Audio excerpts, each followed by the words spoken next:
جمع کن. چطور شده؟ خب بگو شما تونستی کمکت کنی. اکبر جان اومده پول موتاکسمو نمیده. بابا تو که شورت خوبه. من چی میگی؟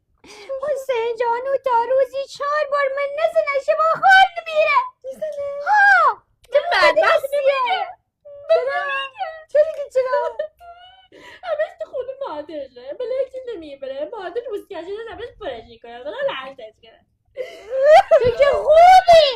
من حسین جان حتی زنی گرفته دیرو بارتش تو خونه.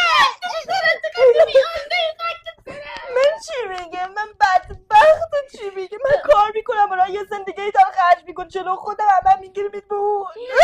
من چی میگه؟ اون نگه بکسی باگون کشه نمیدونه محمود 2 تا زن دیگه بغیر من دوری گرفته چند تا بچه در دوری همه را زده به نام اونا. مالات این خونه اینقدر بعد حسین جان بچه اوش داره دنیا میایه. رفته تو بیمارستان براش بادکنک زدن. بادکنه سوریتیست نه دختره سوریتی ها صورتی پلنگی. جاش پنجره سر نه رفت میگه شما چی قراشت برم. چی میگه بکشن؟ چی میدونم چی پوشم رکشن. نگاه من موام رنگی کنم قشنگ میری اونجا ولش کن میره خوشتیپ باشه یه چقدر ما تو خیلی خودمون خوشی بدیم. اصلا برون خودمون مهم نباید باشه. چرا خودمون قصه بدیم از قانون مدیتیشن استفاده میکنیم. چشمای خود را ببندید. خب انرژی های منفی را دور کرده. خدا شکر عالیه محشر. حالا انرژی بالا. وارد کرد. بده بالا اینجا بده بالا.